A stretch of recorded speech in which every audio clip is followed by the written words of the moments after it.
are often confused. Few definitions are often confused. I use these following terms interchangeably: atheism, agnosticism. All the current atheists are out there writing up lots and lots and lots and lots and lots of words right now. None of them have a profound and unshakable faith in the non-existence of God. They simply say there's insufficient empirical data to support that question. They put that at the same level as Pegasus and unicorns. Carl Sagan once said, and I can't remember the direct quotes, I put it in my own terms, it's quite possible, at least logically, even though empirically absurd, that rotating around Pluto for eternity is a double shot of Crown Royal, a double shot of espresso, and a hot pastrami sandwich that never loses temperature. Or I would like to say, along with the Pegasus and unicorns, atheists agree totally with the monotheists, except we believe in one less God than you do. Okay, so most of the people on this panel who are monotheists do not believe in Zeus, or Changing Woman, or First Man, or First Woman, or Woden, or Thor, or Vishnu, and I can go on and on and on and on. Gods who've been worshipped for thousands of years are now forgotten, except now there's a new neo-pagan comeback with a vengeance. Excuse me. So I also use the word pantheism. As Richard Dawkins says, pantheism is sexed up atheism. The new atheists are giddy, silly, happy, ridiculously, absurdly happy. As my family can tell you, I'm an annoying person to live with because I wake up in the morning giggling every day. I'm just totally silly. I'm so filled with joy and happiness.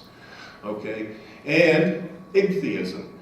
It was ichtheism, and I think it was Rabbi Wein, who is a Jewish atheist, by the way, coined the word ichtheism and agnosticism to say that the question of whether or not God exists is a meaningless question, because every time you say, I don't believe in God, somebody says, but that's not the God I believe in.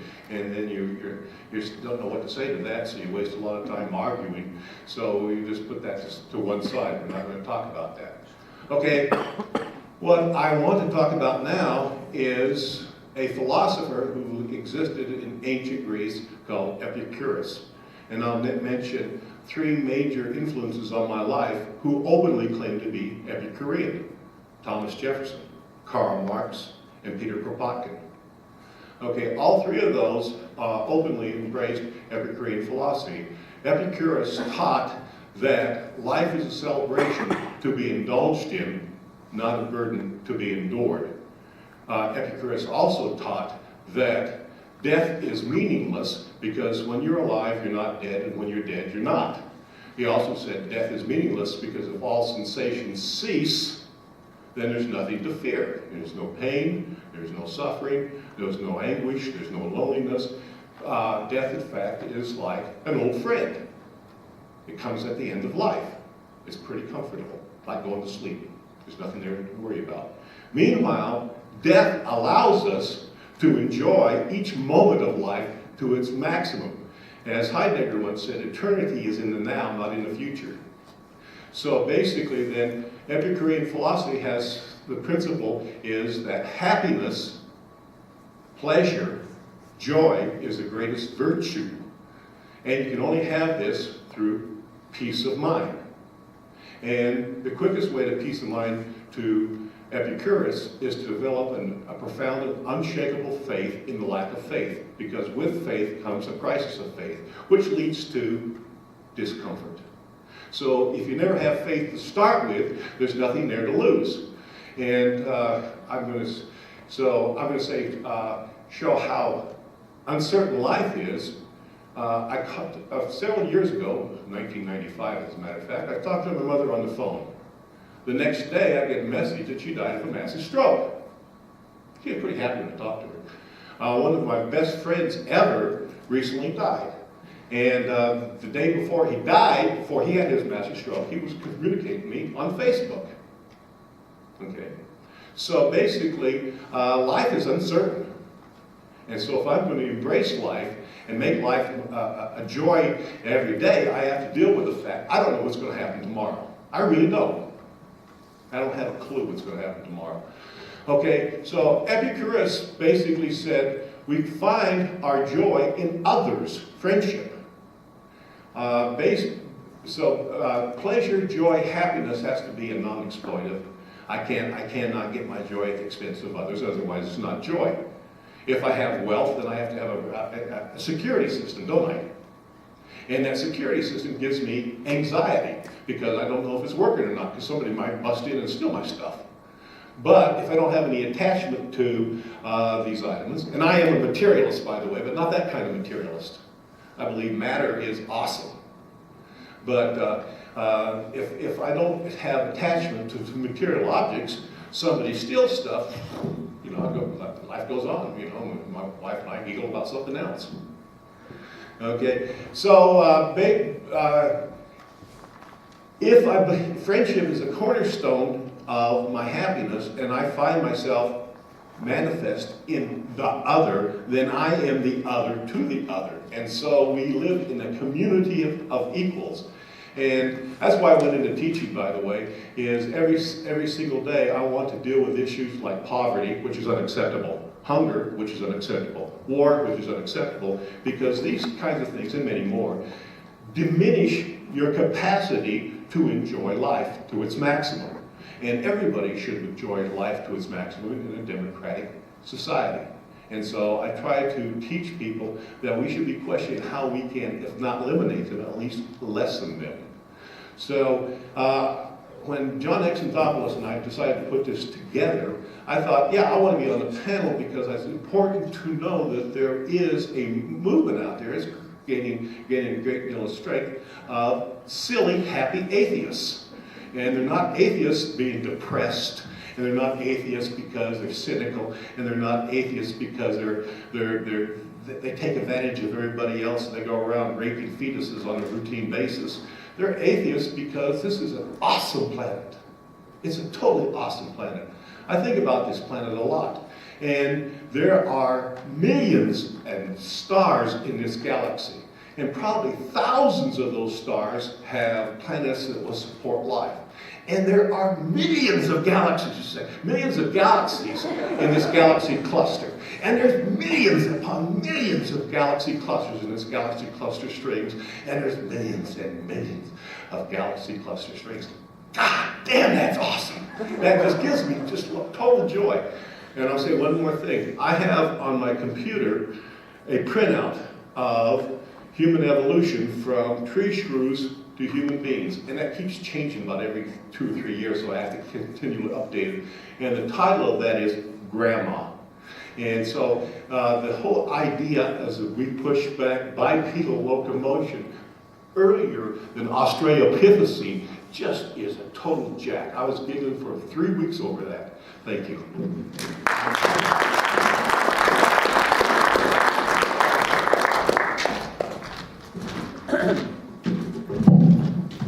Well, there's no better place to be than following Michael, because is that a red dot on your forehead right there? I'm Rob Thomas, and I'm last. So as a result, I must be the savior. Because I'm going to end your suffering right now. Because I'm not talking about the meaning of life.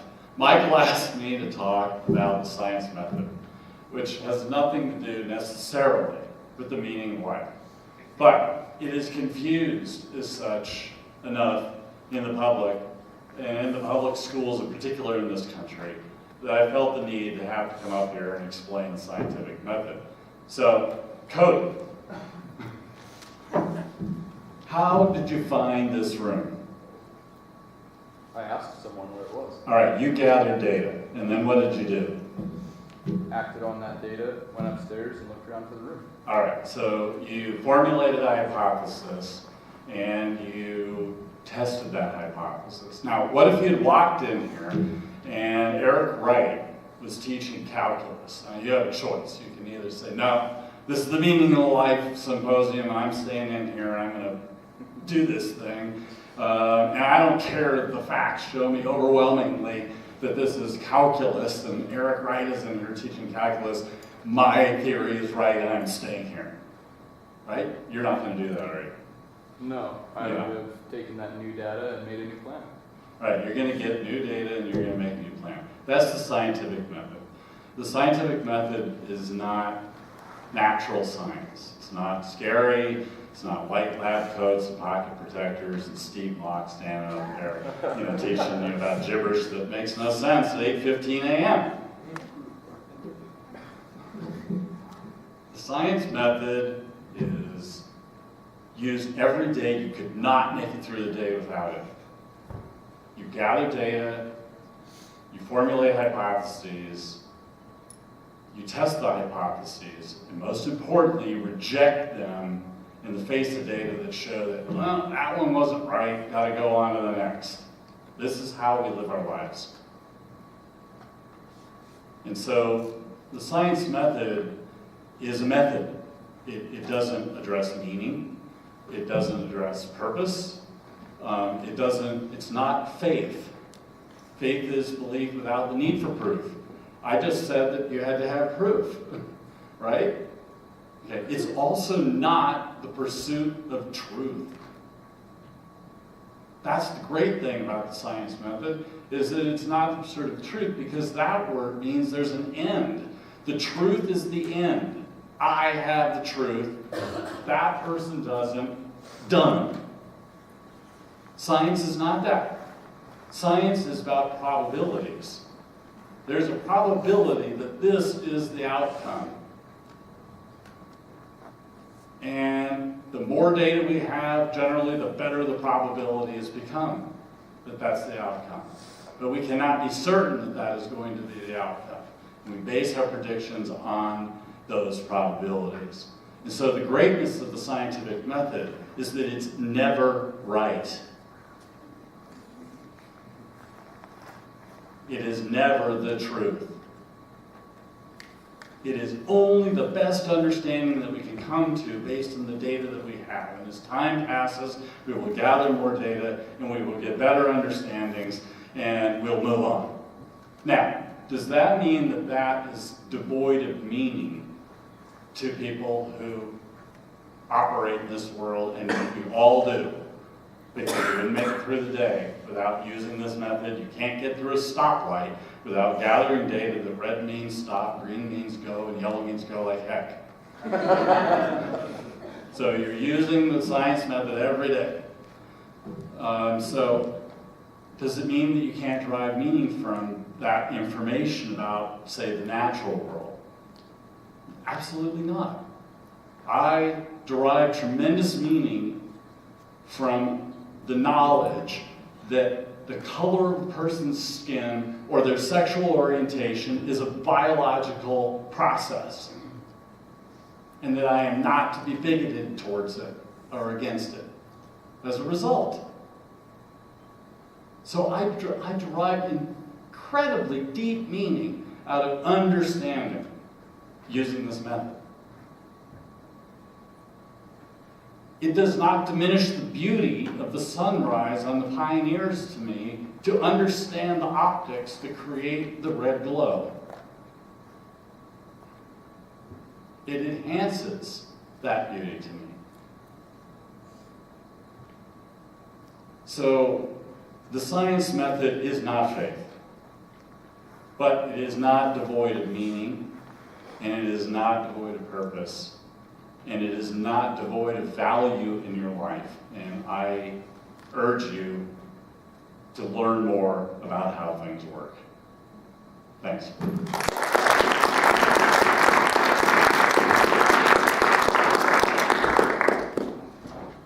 Can I ask first for another round of applause for all of our panelists?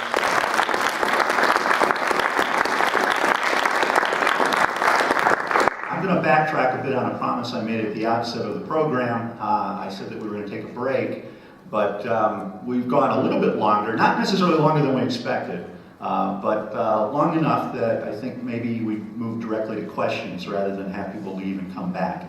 if that sounds okay. So I'm hoping that folks out there have some comments or something that maybe they'd like to share in response to the comments made by our panelists. And I'm going to open up the floor. Yes, Dave? My question's for the Eastern Orthodox. Do you guys not believe in happiness in life?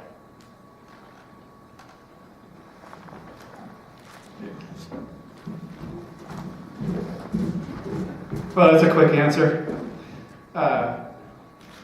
Happiness in the way of temporary self-satiation. We would say we find happiness when we find joy and peace and recognizing all that God has given us and in each other. So as far as like that frivolous happiness that has no foundation, we'd say that's a waste of time and pretty fleeting. But to enjoy a beer with someone and fellowship and personal interaction that persists into the kingdom of heaven, absolutely. I mean, and I say that also, that's not just inner Orthodox relationship, one to another. But because we don't judge anyone, because we don't have a legalistic system, since I don't have to judge you, I can enjoy you all that much more. Does that make a little sense? Yes, sir. Thank you. Okay. So yes, there is happiness, but it's not a God. It's not a God. Anyone on the panel would like to answer? Just when I study, having studied different faiths, it seems it's not like our obligation to be poor, like sort of being wealthy is frowned upon. And being in Dr. Francisconi's class and learning about how Navajos view it, wealth is okay, but you're required to sort of be a philanthropist and you have these obligations. And I'm just kind of wondering, is it our job to be poor? Does God want us to be wealthy? Just anyone who wishes to address it. I'll go ahead. Judaism thinks that everyone should be wealthy. We believe that wealth is a bigger challenge than poverty, because when we have a lot of money, we tend to use it for the wrong things. It doesn't mean it's any less of a blessing, it's just a question of how we channel it for the right things, whether it's philanthropy or, any form of philanthropy and taking care of our own families. But we bless everyone to be as wealthy as possible. My congregation, for one, wouldn't survive if not a few nice, wealthy people, so we're very grateful. Yeah, from a humanist perspective, it's not the question of a zero-sum type of wealth. It's do we all have enough to have a dignified and meaningful life? As not only our basic needs taken care of, but enough left over that we can enjoy each other's company in a non-exploitive way. So the wealth should be shared. But yes, the humanist believes that there should be wealth, but it should be equitably shared. The idea of wealth, I'll put that question to you, how much wealth do you need? There seems to be a recurring theme in what I review, and that is that I buy Powerball tickets. I want $100 million, and I want $100 million so I can give it all away, starting with my family. But we read about the Powerball winners that have the $100 million, think that they're going to be so happy, and a person like me, just a human being, I get a little envious of them and go, wow, that's really neat. And then 2 years later, they're destitute. Their spirit did not change. Their outlook did not change. Their philosophy did not change, but they got all this wealth. Now, also we read about a couple of years ago, there was a billionaire, sub 40 years old, and he said, you know what, I gotta give it all away. I want to live in a 1,200 square foot apartment instead of 3 houses. And it was like, oh, well, you got all this wealth, weren't you happy? His answer was no.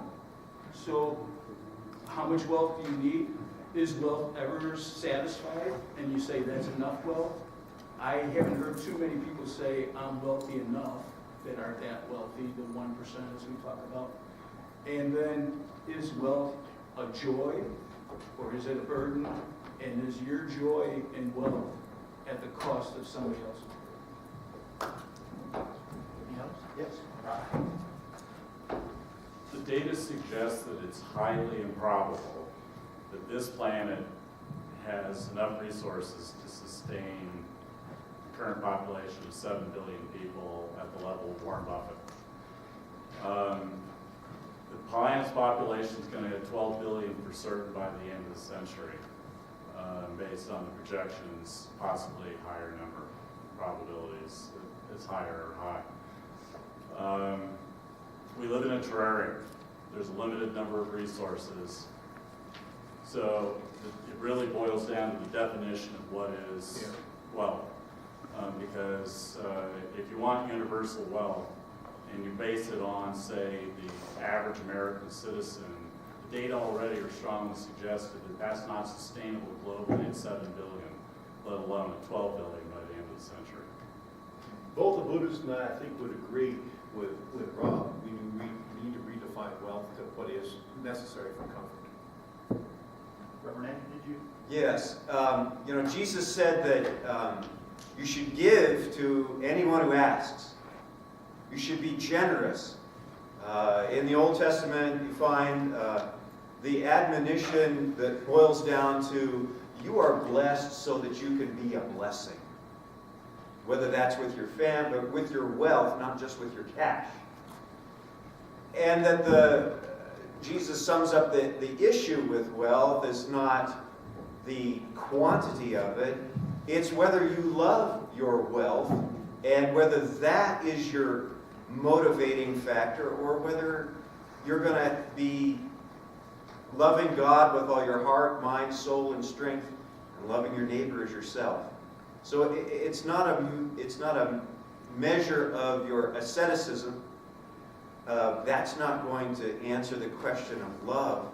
It's going to be whether or not you attach your love to God, or you're going to attach your love to money. I think it's an issue of value, tapping off of what David shared, is what do we value? From my perspective, if the meaning of life is that we've been offered this opportunity to have a relationship with God, is He the most important perspective for us? Is He number one, or do these other things take priority over that? And so I think it's more of a thing of value. I've met some people that have been extremely wealthy and have been people of faith, and have been very kind, and I mean they manage their wealth really well, and they bless a lot of people, and it becomes something that's fruitful in their life, not something that would be opposite of that. So I do think you're right. I think there is some kind of understanding if you're really going to give your life to God, then you're going to have a vow of poverty. There's sort of sometimes that's projected, but I don't think that's really it's a value issue, not really a life that we're having to pledge to, So. Well, we know that always the human being always wants more, whether it was wealth or like education, whatever. So we believe that when God gives you like things, it's just a test. So it depends what you're gonna do with that money or with that wealth. That will make you happy or not. So we believe that giving is happiness, not keeping the money for yourself. It's not. So this is the point for us. Other questions? Yeah, see ya. So, overall, how do you guys feel about this panel? Was it successful? Well, if the main point of it is learning about other religions, it is. Southern Baptist preachers are not used to talking just 5 minutes. You didn't. Data would suggest that. I think if it got you guys thinking a little bit more about faith and how that fits into your life, and if it gave you guys more perspective, I think then it is successful. So. It's really kind of a question, I think, more for the members of the audience than necessarily the panel. If anyone wants to weigh in. Yeah. Hello again. I just really appreciated Dr. Janice's talking about his personal struggle between reason and faith. Because I think a lot of us have that struggle. But I think what I come up against is, I'm just not praying this to the Christians, but it kind of sums it up as like, "Dear Jesus, please save me from your followers." and you try and balance what you know from reason and science. Like, I actually find a lot of peace in geology because everything happens so slowly, but it will change. What you see now, looking back 2 million years from now, is going to look different. And creation continues, and sort of trying to balance that idea of science and faith. And I don't know, maybe this is just a product of my youth, but it seems like it's a zero-sum game. Like, you can have science or you can have faith. And so I really appreciated Dr. Janice's, I guess I just wonder how other people balance that. Sort of, is God revealed through science if you're a person of faith? If we find a cure for cancer, is that God revealing himself to us? I know that's a little broad, but if anyone wants to address that. I'd like to address that. I am a scientist. I was a meteorologist with the U.S. government for years. And I've talked to Dr. Thomas about this quite a bit. I endorse that scientific method totally. If anything, it physically proves a lot of the proofs I believe in what I base faith on. And the scientific method, I believe, is to discover better ways what makes things happen. And God wants us to do that, explore the universe. Find out what's going on out there. He's all for it. And he says so, right from Genesis. And the math and stuff, a lot of known scientists were known born-again Christians like Newton. And I'm a great believer in the scientific method and my faith. And they don't conflict at all. I can chime in. In Judaism, in the Bible, there's 2 commandments. One is to know God, and one is to have faith in God. And those are 2 separate things. Science helps us know God. When you go to Old Faithful, I don't need to have faith in God when I see Old Faithful. I see it right in front of me. When I read new scientific data, whatever it may be, and say, wow, look what they found. This step, look what stem cell research can do. Look what this can do. And I say, wow, look how God is operating through these researchers, through these doctors, through nature. The times that you need faith in God is when you don't have the knowledge, when you don't have the evidence. When there's a Holocaust in the world and you see the opposite of God, you need to have strong faith to survive in that environment. But knowledge of God and science work hand in hand. Faith is only a backup plan when science, it's like the generator. When the electricity goes out, you need to have a backup plan. I hope that helps a little. I'm going to chime in. I'm a scientist also. I have my BS degree and all that stuff. And it is BS. Bachelor's of Science. When it comes to things spiritual and the experience of God, they are beyond cognition. They are beyond comprehension. They can be experienced and participated in and be real, even if we're not able to explain it. If it's beyond cognition, if we're dealing with God, who is beyond our mental capacity, that's where science falls short. Religion and science are not in opposition necessarily. Science is just like grammar school compared to the totality of what's beyond our human comprehension. It requires that we take a humble position with our human comprehension, that none of us are know-it-alls, and that we can't contain all of it within rational thought. In other words, take a lower position with science. We can't know everything, and if I can't know it, then it's not true. That's false. That's false. As a Baha'i, I consider that science and religion are inseparable. They're dependent on each other. The atrocities in World War I and World War II partially came out of science that was not informed by spirituality. And superstition found in some religious communities is a result of a lack of understanding science. And a number of years ago when I was learning about the Baha'i faith and trying to decide what I believe, one of my questions was, what's the purpose of religious law? I had a lot of trouble accepting that obedience to religious law had value. And then after I became a Baha'i and started learning more about that, I had this insight one day that there's physical laws and there's spiritual laws. And a baby can understand some of the spiritual laws. A baby discovers gravity. God didn't have to tell the baby about gravity. The baby could discover it on their own. So science is about learning about the physical world, which I consider to be from God's creation. So we're studying God's creation. Scientists are trying to understand all that they can of the physical world, but it doesn't answer all the questions like Bill Janis said. There's some things that, there's a lot of things that science just doesn't even try to answer. But then there's spiritual laws. And over time, as each manifestation of God has been here, Christ, Muhammad, the Bab and Baha'u'llah, Buddha, Moses, these were all what I consider to be divine manifestations of God. They're human beings that were placed here to help give us God's guidance. They brought spiritual laws, and over time, they changed those laws. So each divine messenger that came after the one before changed some of the laws. Some of the laws stayed the same and some changed. And that's because we were growing as a human species to have better understanding of our spiritual nature. God gives us spiritual laws to give us guidance and protect us, not to punish us, but rather to protect us.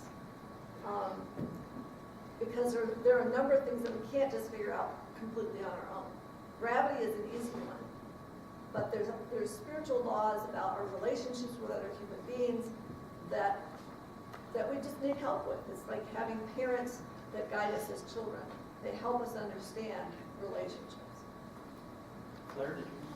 Yeah, okay, so when I was younger, I battled a bit with my spirituality and Christianity and wondering if I was going to burn in hell. And so I started turning to the little bit that I understood about science, and part of this also goes into sociology, psychology, things of that nature. But I was thinking about how if energy, as far as we can tell, is never beginning and never ending, it just is, then that makes sense that there is eternal life in some form or another. And then I was looking at how, so it depends on the type of particles from what I've gathered, but within some areas of science, like does attract like, and within human beings, like attracts like quite often. When opposites attract within humans, if they're too opposite, they end up clashing and things get messy sometimes. It can be the same with people being too similar as well if they aren't at peace with themselves. But within the idea of like attracting like, that made sense to me for there to be something, a place where there was positive energy, neutral energy, and negative energy. So then that works in with the ideas of heaven, hell, and limbo or reincarnation. I believe in reincarnation, and I think that planet Earth is where souls with a neutral type of vibration come. And that can be close to incredibly positive or really close to being incredibly negative, but it's the place where the energy comes to recycle through until it ends up going to one of the extremes. But I don't feel that anybody gets stuck within any of those levels because energy is also always transforming. And so you can go between those three areas depending on where you're at, even in your physical being. And I don't know what to say other than that.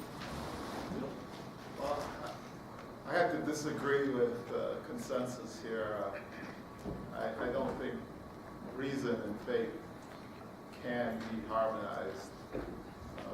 We just finished talking about scholastic method, St. Thomas Aquinas, and an attempt to harmonize, use reason and rationalism to support faith, to prove God. Sophisticated philosophy, tortured philosophy. There are some very good arguments that are made, but prime mover, for example, is one example. Something has to begin life. There has to begin something, it's a law of motion. Where did that first prime motion begin? for God. But these are esoteric arguments, and ultimately, they're not based in reason. You have to just have faith, and nothing but faith in a God. God cannot be physically proven.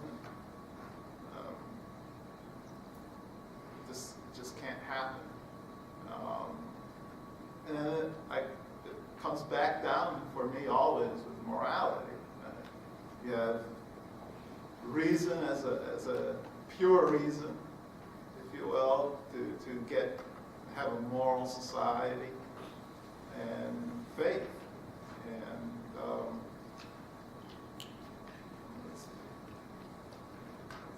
And part of me, what I find most attractive to the scientific method, what really causes struggle for me is the fact that you must always be skeptical, and that does not jive with faith. Faith demands that you not be skeptical, that you accept. But I'm drawn to the skepticism.